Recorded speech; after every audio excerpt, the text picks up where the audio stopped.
Ryan Reynolds here from Mint Mobile. With the price of just about everything going up during inflation, we thought we'd bring our prices down. So to help us, we brought in a reverse auctioneer, which is apparently a thing. Mint Mobile Unlimited Premium Wireless. How to get 30, 30, bit to get 30, bit to get 20, 20, 20, bit to get 20, 20, bit to get 15, 15, 15, 15, just $15 a month? Sold! Give it a try at mintmobile.com/switch. $45 up front for 3 months plus taxes and fees. Promo rate for new customers for limited time. Unlimited more than 40 gigabytes per month. Slows full terms at mintmobile.com. Look, Bumble knows you're exhausted by dating. All the must not take yourself too seriously and 6'1" since that matters. And what do I even say other than hey? Well, that's why they're introducing an all-new Bumble with exciting features to make compatibility easier, starting the chat better, and dating safer. They've changed, so you don't have to. Download the new Bumble now. Hey guys, welcome to this week's podcast episode, and I've got a fantastic guest for you today, Greg Walls, and he is a master trainer. He's a sports performance coach coming out of Fort Worth, Texas, and this is a great guest for the audience who are interested in fitness, personal development, taking responsibility for their life. And I always say, if you can stay disciplined in your diet and your fitness habits, that translates into your relationships, your business, your career, your finances. So that's the underpinning of it all. So Greg, welcome. Hey man, I appreciate you, Chris. Appreciate you having me. It's gonna be good. Yeah, I love that. And kind of we connected through Podmatch. So start with kind of a brief overview of what you do, how you got started, and what the audience can benefit from your expertise. So I'm a teacher and a coach by trade. That's what I got my degree in at TCU in education. I've coached multiple sports. I've coached college football. I've coached football actually on every level. I've coached baseball in middle school and high school. I've coached football in high school. So I'm a coach and I'm a teacher by trade. I have earned, I've gathered 30-something certifications in sports performance and fitness over the past 20 years. So, and I've opened and ran my own facility from 2014 to 2021, and I've been building programs ever since. So that's what I do. That's who I am. As a business owner, as an entrepreneur, as a professional. So that's the space that I reside in. I've been in sports my whole life. So sports went from hobby to vehicle to professional career.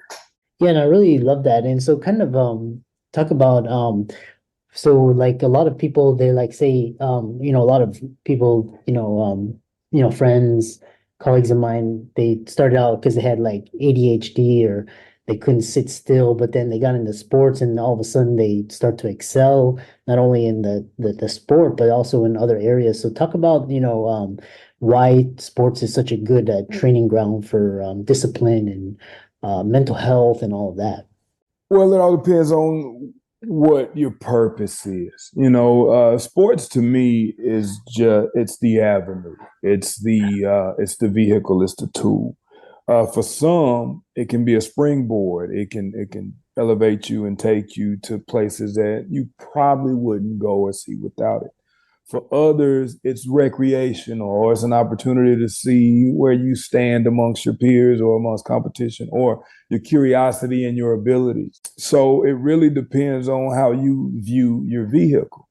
There are many, many lessons that can be taught through sports. The ones I learned are discipline, the importance of being on time, and the understanding of your job within a group framework. I love team. Everything I've ever done has been a part of a team. That's important in my life. As a 45-year-old, I still have the need for team. And what that has built over those years is the understanding of how important it is to be available, how important it is to be accountable, and to hold others accountable. And then the discipline that comes with those things. So those are the lessons that sports taught me. So the training ground for lessons to be learned is really standard in sports and education. Yeah. And what's interesting is I'm not a I wasn't a I didn't excel in sports, but I still, wake up early and, run and make sure I'm flexible and make sure, I can have decent mobility. And so talk about the necessity of goals and how sports can help with that. Well, the goal in any sport is to win.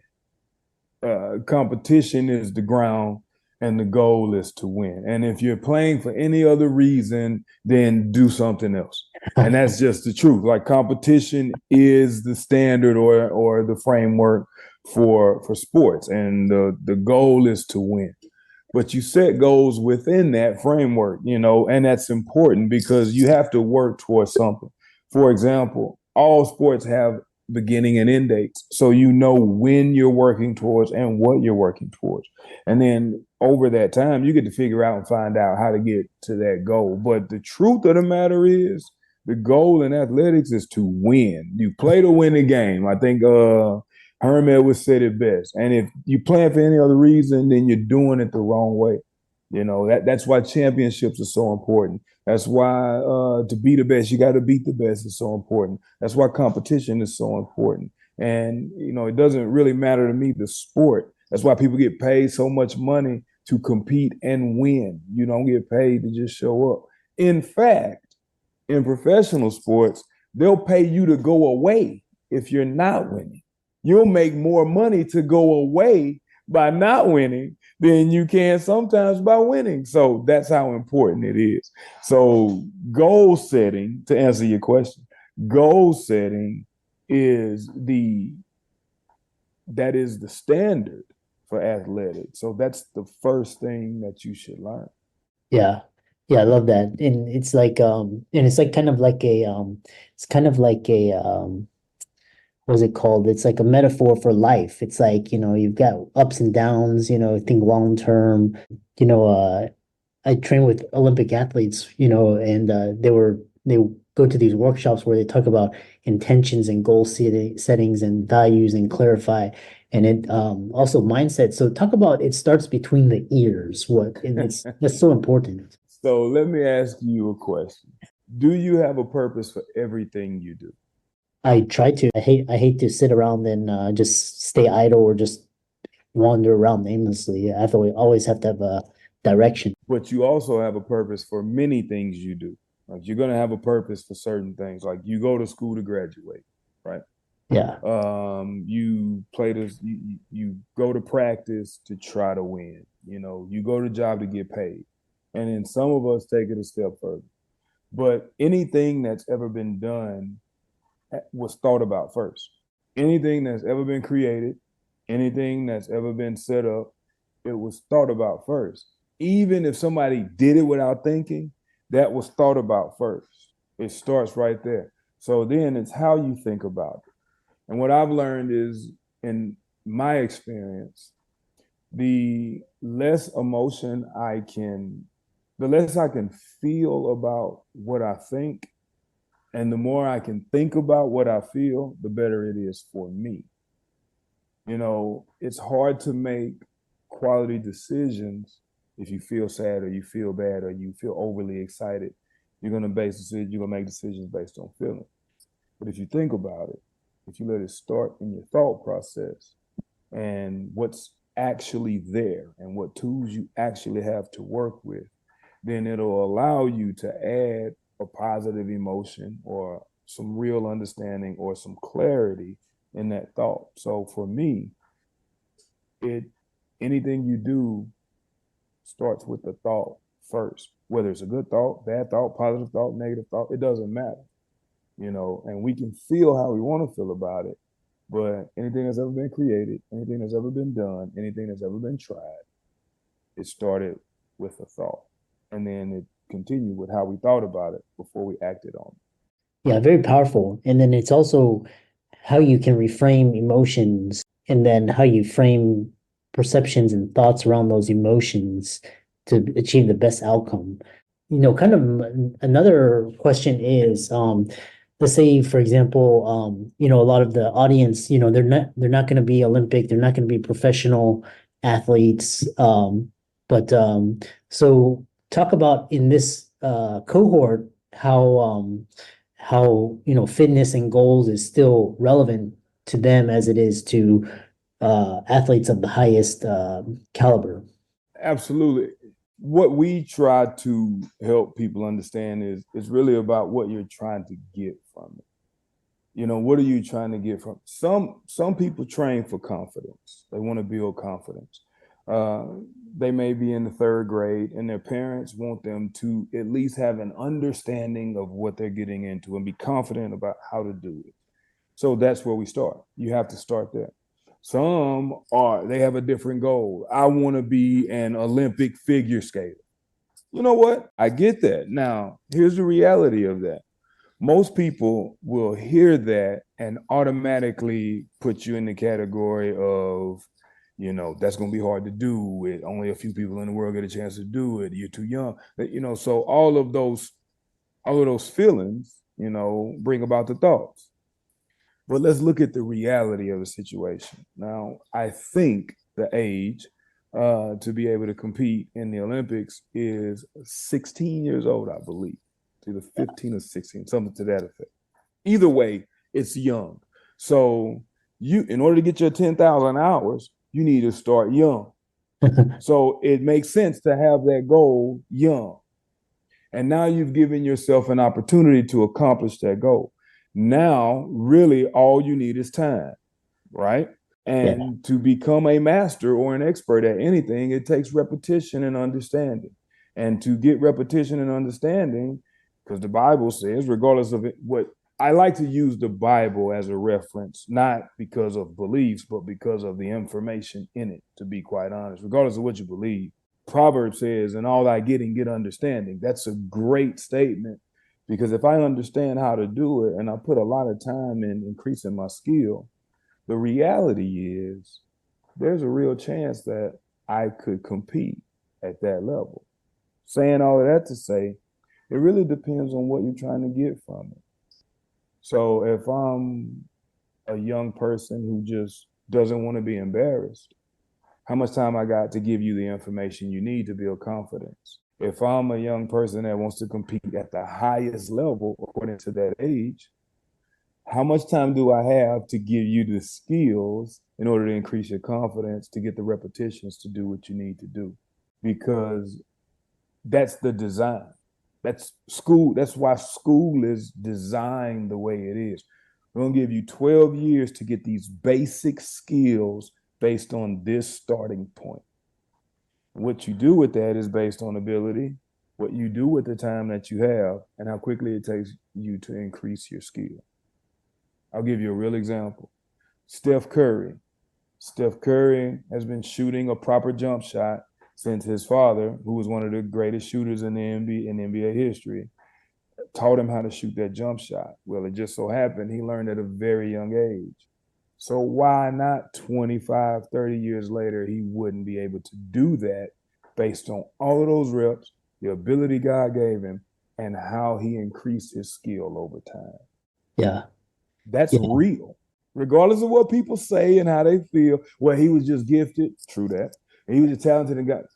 Absolutely. But the fact of the matter is he's been shooting a proper jump shot since he was however many years old. And all he did was increase that skill over time, because the height of the rim never changed. The distance from the three-point line never changed. It was constant. Basketball is constant. The game is constant. He did what he had to do to evolve and make himself great in that opportunity. So let's move that to business. Let's move that to school. Let's move that to relationships. If you learn how to be a good person and have manners at 4 years old and say, yes, ma'am, no, ma'am, yes, sir, no, sir, when you're 45 and you're still speaking to your elder, you're going to say, yes, ma'am. Yeah. And you're going to get real good at it. And you're going to be able to recognize who your elder is and who deserves the proper respect. But if you're just being told that at 13, you're going to go, huh, what, huh? And now I got to break habits. It's the same approach in sports. It's the same lessons you learn. It's just we got to expedite those disciplines like the Army. They just expedite disciplines through consistent repetition. Yeah. and which kind of brings me, because there's a lot of parallels with sports and military. So do you think, like, for example, somebody obviously military, there's some element of fitness. So and these two are really good. What's interesting is, talking about basics and fundamentals, like the best, the very best, they do the fundamentals every day. It's not the fancy slam dunks or whatever. It's like always the basics and fundamentals, and they get that solid. And then so really interesting. How can people, contact you and follow you and reach out to your socials and see the work that you do? So they performance experience. If you YouTube performance experience, you'll see the PE and you'll see the colors, and we have some really good videos. And there are going to be quite a few of the podcasts that I've done over the past few months that we're going to be posting as well. So performance experience on YouTube is a great place to go, especially if you're just looking for videos about fundamentals, mechanics, techniques for running, speed development, skills, things of that nature. Or if you just want to hear, thoughts about how we approach things, then you can see us on Facebook, The Performance Experience, and then on Twitter and Instagram at Performance Experience. Talking for all the audience, be sure to like and follow Greg on his socials and reach out to him. And thanks so much for talking about the metaphor between sports and life and business and career and relationships. Yeah, absolutely. Absolutely. The fundamentals, the standards don't change. Now, I'm not, and we're all people, we're all human, and we learn these lessons through sometimes trial and error, or through other people, or through reading, or through studying. But these things they're fundamental. That's why we all screw it up. And the reason I know certain things because I've screwed them up. So like that didn't work. If that wasn't smart, or I probably shouldn't have did that, or I probably could have did a better job of that, or man, I sucked on that one. To turn around and then learn that lesson and go, you know what? I'm not going to do it like that this time. I've increased my skill and my understanding and my awareness. So Yeah, I love that. And yeah, thanks so much for coming on. absolutely. Thank you for having me. I appreciate it.